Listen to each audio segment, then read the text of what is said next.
नमस्कार दोस्तों, मैं हूं आपके साथ साक्षी और आप देख रहे हैं नेक्स्ट 9 लाइव। आज के प्रोग्राम में आप सभी का बहुत बहुत स्वागत है। प्रोग्राम की शुरुआत करेंगे अरविंद केजरीवाल, दिल्ली के मुख्यमंत्री अरविंद केजरीवाल से। जी हां, इस वक्त अरविंद केजरीवाल गुजरात के दौरे पर है और लगातार वहां पर पूरी कोशिश कर रहे हैं चुनाव जीतने की। वहां पर अपनी स्कीम्स निकाल रहे हैं और कई ऐसी बातें बोल रहे हैं जहां पर जनता के लिए किस किस तरह की जो फैसिलिटीज है वो आगे प्रोवाइड करेंगे और साथ ही कोशिश कर रहे हैं कि आम आदमी पार्टी को वहां पर जगह मिल पाए। और सिर्फ गुजरात ही नहीं बल्कि अलग अलग राज्यों में उनकी पूरी तैयारियां जो हैं वो शुरू हो चुकी हैं। इस वक्त चुनावों के लिए जितने तैयार है अरविंद केजरीवाल, जानने की कोशिश करेंगे कि यहाँ पर किस तरह से मात देने की कोशिश कर रहे हैं विपक्ष को।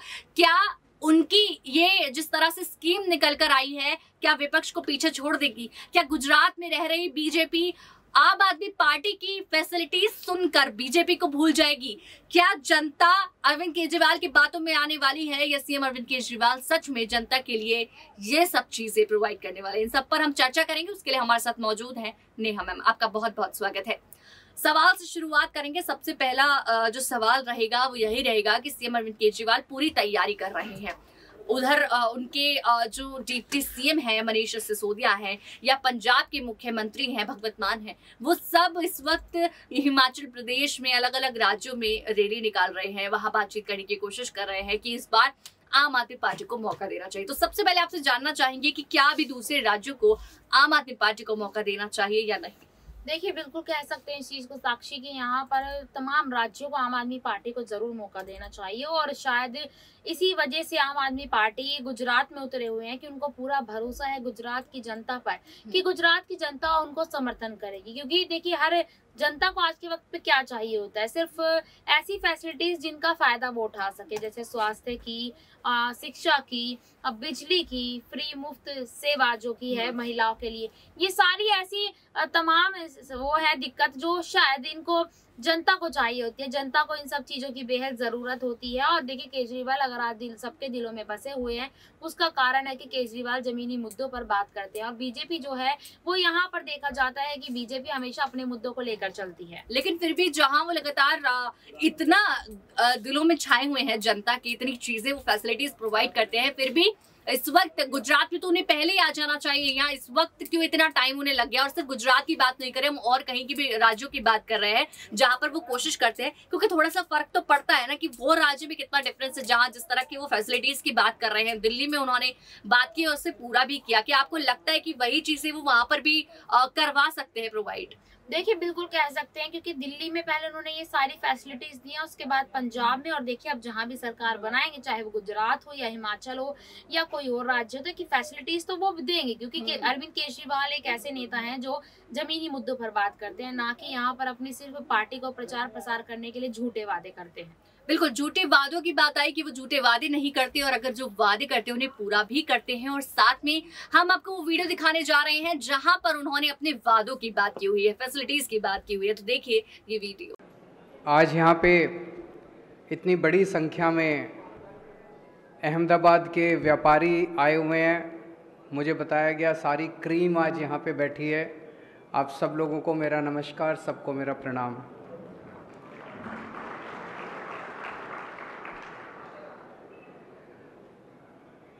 दोस्तों, एक तो मेरी आपसे शुरू करने के पहले निवेदन है कि इन लोगों ने मीडिया को बहुत डरा के रखा हुआ है। मीडिया को कहा हुआ है कि आम आदमी पार्टी को, केजरीवाल को, इनको बिल्कुल नहीं दिखाना। मीडिया वाले बहुत अच्छे हैं, वो दिखाना चाहते हैं क्योंकि हम अच्छी अच्छी बातें करते हैं। मीडिया वाले दिखाना चाहते हैं लेकिन वो बेचारे डरे हुए हैं। तो ये चुनाव हम सोशल मीडिया से जीतेंगे। मेरी आप सबसे विनती है कि जितने ज़्यादा से ज़्यादा लोग फ़ोन निकाल के इसकी रिकॉर्डिंग कर सकें और अपने अपने व्हाट्सएप ग्रुप में इसको शेयर कर लीजिए, ज़्यादा से ज़्यादा लोगों को इसको फैला दीजिए। मैं समझता हूँ कि जब जनता खड़ी हो जाएगी तो अपने आप बात फैलेगी। अभी जब मैं कल फ्लाइट में आ रहा था, मेरे बगल में अहमदाबाद के एक व्यापारी बैठे हुए थे, स्टॉक ब्रोकर हैं। मुझे देख के आश्चर्यचकित हो गए। बोले, सर सीएम के बगल में बैठा हूं मैं, मेरे भाग्य खुल गए। फिर बोले कि सर मुझे आपके साथ फ़ोटो लेनी है। मैंने कहा ले लीजिए। फिर अचानक बोले कि नहीं, गड़बड़ हो जाएगी।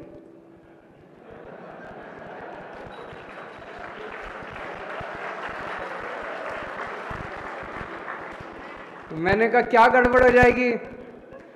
कहते हैं सर आजकल आपके पीछे ईडी और सीबीआई पड़े हुए हैं, अगर फोटो ले ली तो मेरे पीछे भी पड़ जाएंगे। मैंने कहा फोटो शेयर मत करना, अपने मोबाइल में रख लेना। बोला सर सबके मोबाइल टैप हैं, तो फोटो ले ली तो उन तक पहुंच जाएगी। मैं सोच रहा था कितने डरे हुए हैं यार अपने देश के लोग, व्यापारी कितने डरे हुए हैं। जिस देश का व्यापारी एक फोटो लेने में इतना डरा हुआ है, वो देश कैसे तरक्की कर सकता है? नहीं, जब तक व्यापारी खुश नहीं होगा। देश की अर्थव्यवस्था में सबसे ज्यादा योगदान व्यापारियों का होता है, सबसे ज्यादा योगदान उद्योगपतियों का होता है। सब लोगों को डरा के रखा हुआ है इन्होंने, सब लोगों को डरा के रखा हुआ है। कल मैं एयरपोर्ट पे लैंड किया, होटल पहुंचा, होटल पहुंचते ही खबर आ गई कि हमारे आम आदमी पार्टी के अहमदाबाद ऑफिस पे गुजरात पुलिस की रेड करवा दी इन्होंने। हमारी फक्कड़ पार्टी, 4 पैसे हैं नहीं हमारे पास, वो 2 घंटे सारे सर्च वर्च करके अपना माथा पकड़ के पुलिस चली गई। बार बार हमारे लोगों से पूछ रही थी पैसा कहाँ है, बोले है ही नहीं सर, तो वो चले गए। आज सुबह अहमदाबाद पुलिस बोलती है कि कोई रेड नहीं हुई। ये बड़ा शानदार है यार। कल रेड करी, 3 पुलिस वाले आए, उन 3 पुलिस वालों ने सारा सर्च वर्च करा, अपना आई कार्ड भी दिखाया, नाम भी पता है हमें पुलिस वालों के। आज कहते हैं कोई उनके पास वारंट नहीं था, कोई सर्च वारंट नहीं था, कोई कागज नहीं था, आए बस रेड करी और चले गए। हमने जब शोर किया कि रेड हो गई, हमारे ऊपर रेड हो गई, तो कहते कोई रेड नहीं हुई। ये बड़ा अच्छा है। बिना कागज के, बिना किसी के भी घर में घुस जाओ, किसी के भी दफ्तर में घुस जाओ, और फिर ये तो आम आदमी पार्टी थी, इनकी हिम्मत नहीं हुई पैसे, नहीं तो किसी से भी पैसे मांग लो, पैसे बोलो इतने पैसे दे, नहीं तो तेरे को पकड़ के ले जाएंगे, और कोई कागज नहीं, कुछ नहीं। ये चल क्या रहा है इस देश के अंदर? ऐसे पुलिस या सरकार चलेगी? आप लोगों से मैं पूछना चाहता हूं, यहां कितने ऐसे लोग हैं जिनके या तो खुद के ऊपर, या रिश्तेदार के ऊपर, या दोस्तों के ऊपर, या जान पहचान वालों के ऊपर, या तो इनकम टैक्स की रेड हुई हो, ईडी की रेड हुई हो, सीबीआई की रेड हुई हो? जरा हाथ खड़ा करके, डरने की जरूरत नहीं है, यहां पे हाथ खड़ा करके बताएं। इतने देश के अंदर ऐसे डरा रखा है इन लोगों ने एजेंसीज के जरिए लोगों को, भ्रष्टाचार रोकने के लिए नहीं, उगाही करने के लिए। जितनी एजेंसीज आती हैं सब उगाही करने के लिए आती हैं। जब तक देश के व्यापारी के मन से डर नहीं निकाला जाएगा, जब तक व्यापारी खुल के व्यापार नहीं कर पाएगा, तब तक देश तरक्की नहीं कर सकता। सबसे पहली चीज ये, आम आदमी पार्टी की सरकार बनेगी, गुजरात के अंदर भयमुक्त वातावरण देना हमारा सबसे पहला काम होगा। अभी जब मैंने पूछा कि कितने लोग ऐसे हैं जिन्होंने जान पहचान वाले या किसी के यहाँ रेड हुई हो, किसी की हाथ उठाने की भी हिम्मत नहीं है कभी कैमरे में कैप्चर ना हो जाए। ऐसा हो ही नहीं सकता कि किसी जान पहचान वाले या किसी के यहाँ इनकम टैक्स की, इसकी उसकी रेड ना हुई हो। डर निकालना पड़ेगा सबसे पहले, जनता के मन से डर निकालना पड़ेगा। निडर होकर व्यापार करो। आप निडर होकर व्यापार करोगे, आपका व्यापार बढ़ेगा तो देश तरक्की करेगा। ये मैं दिल से कह रहा हूँ। मैं खुद भी एक व्यापारी परिवार से आता हूँ। मैं बनिए परिवार से आता हूँ, बनिया हूँ। तो हमारे दादाजी की तरफ भी, मामा जी की तरफ भी, नाना नानी, दादा दादी सारे व्यापार में थे।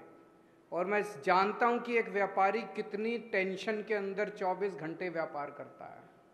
कभी लगता है ये एजेंसी आ जाएगी, कभी वो डिपार्टमेंट आ जाएगा, कभी वो आ जाएगा। सबसे ज़्यादा जीएसटी से दुखी हैं लोग, हैं कि नहीं है?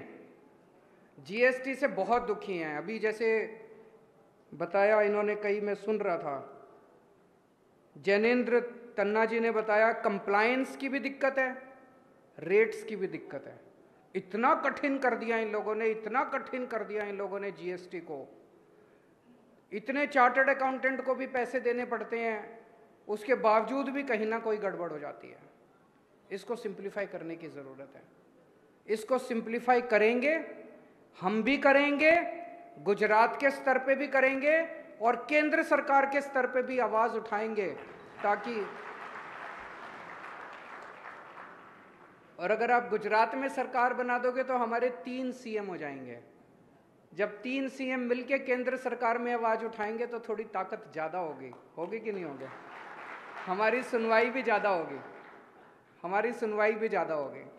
तो ये जीएसटी को ठीक करने की जरूरत है, बहुत बड़े स्तर पे जीएसटी को ठीक कर, कंप्लायंस भी ठीक करने की जरूरत है, रेट्स भी ठीक करने की जरूरत है। अभी भाई साहब ने प्रश्न पूछा, तन्ना जी ने भी और उनके बगल में जो बैठे हैं उन्होंने भी, कि सुप्रीम कोर्ट का एक ऑर्डर आया है। सुप्रीम कोर्ट का ऑर्डर ये कहता है कि जीएसटी काउंसिल के अंदर जो निर्णय लिए जाते हैं वो बाध्य नहीं है राज्य सरकारों के ऊपर। ये बहुत बड़ी अपॉर्चुनिटी देता है, बहुत बड़ा अवसर पैदा करता है। अभी फ्रैंकली हमने इस ऑर्डर को अच्छे से स्टडी नहीं किया, इसके बहुत वाइड इम्प्लीकेशंस हैं, कॉन्स्टिट्यूशनल इम्प्लीकेशंस हैं, लीगल इम्प्लीकेशंस हैं, एडमिनिस्ट्रेटिव इम्प्लीकेशंस हैं। इसको हम स्टडी करेंगे।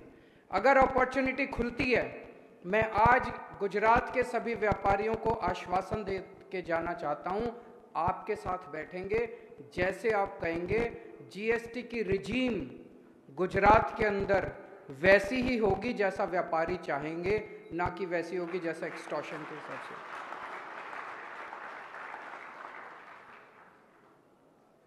व्यापारियों की एक बहुत बड़ी समस्या होती है, नॉर्मली हर व्यापारियों का जो डायलॉग मैं करता हूं उसमें निकल के आती है, आज नहीं निकल के आई, वो होती है पेमेंट की। एक मिनट मैं पूरा कर लूं अभी। पेमेंट नहीं आती, माल बेचते हैं, पेमेंट नहीं आती है कि नहीं है? किसी ने पैसा लिया वापस नहीं करता, बहुत बड़ी समस्या है। आधे से ज़्यादा लोग तो इस पेमेंट की वजह से डूब जाते हैं, आधे से ज़्यादा व्यापारी तो इस पेमेंट, मेरे पास इसका तुरंत कोई समाधान नहीं है। मैं भी व्यापारी परिवार से आता हूं, इसलिए मैं समझ सकता हूं कि पेमेंट की कितनी बड़ी समस्या है। आपके साथ बैठेंगे, इसमें मैं बहुत लोगों से चर्चा कर रहा हूं कि क्या किया जा सकता है। इस पे कोई कानून ऐसा बनना चाहिए ताकि लोगों की पेमेंट वापस आ सके।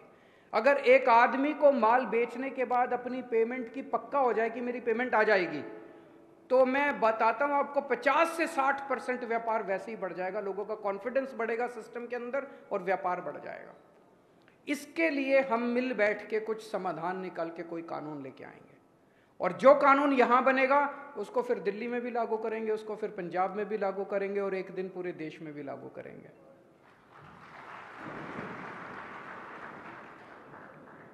एक वैट के और जीएसटी के बहुत सारे पुराने रिफंड पेंडिंग हैं। ये सरकारें जानबूझ के रखती हैं, जब सरकार का खर्चा नहीं चल रहा होता तो रिफंड रोक लेती हैं, और व्यापारी के पास बेचारे का कैश फ्लो रुक जाता है, और कैश फ्लो एक व्यापारी की जान होता है। तो हमारी सरकार बनेगी 6 महीने के अंदर जितने आपके पुराने रिफंड हैं, सारे रिफंड आपको 6 महीने के अंदर, वैट के भी और जीएसटी के भी। वैट के पुराने बहुत सारे मामले चल रहे हैं, वैट तो खत्म हुए कितने साल हो गए, लेकिन पुराने केस पे केस चल।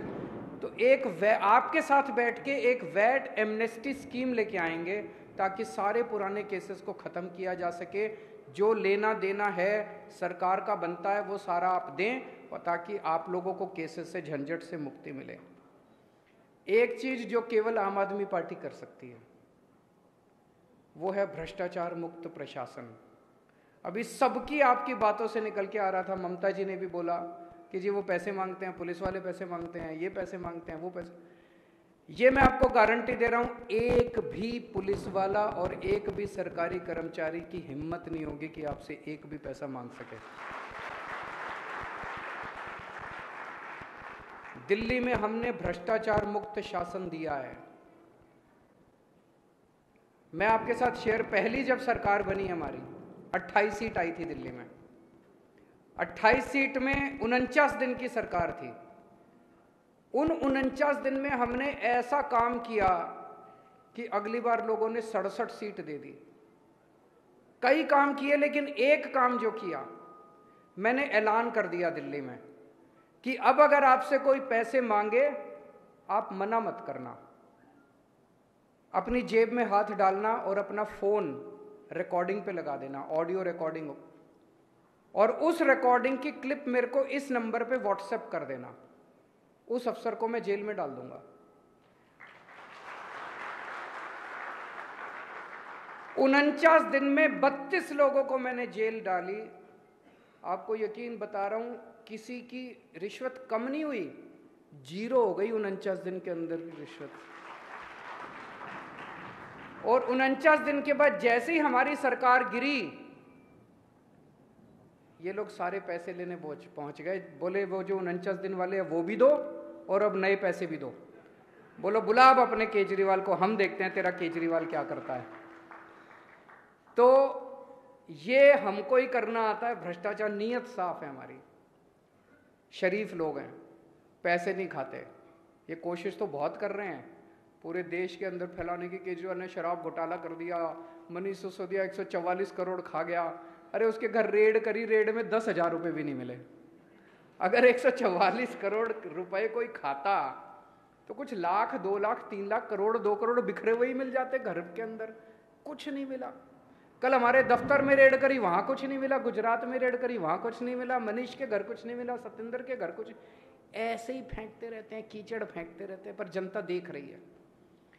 तो एक तो भ्रष्टाचार मुक्त शासन देंगे, रेड सारी बंद कर देंगे, जितनी रेड होती हैं, ये जीएसटी के रेड, फलानी रेड, ढिमकी रेड। दिल्ली में कोई रेड नहीं होती। जब हमारी सरकार बनी थी दिल्ली में सारी रेड बंद कर दी। मैं इनकम टैक्स में था पहले। ऐसा नहीं कि सारे अफसर खराब होते हैं, कुछ अफसर ईमानदार भी होते हैं, लेकिन अमूमन मैंने देखा कि रेड में क्या तमाशा होता है। कोई उस कोने के अंदर सेटिंग कर रहा होता है, कोई उस कोने में सेटिंग कर रहा होता है। जितना पैसा रेड में सरकार को नहीं आता, उससे ज्यादा पैसा उनकी जेब में जाता है। अगर आप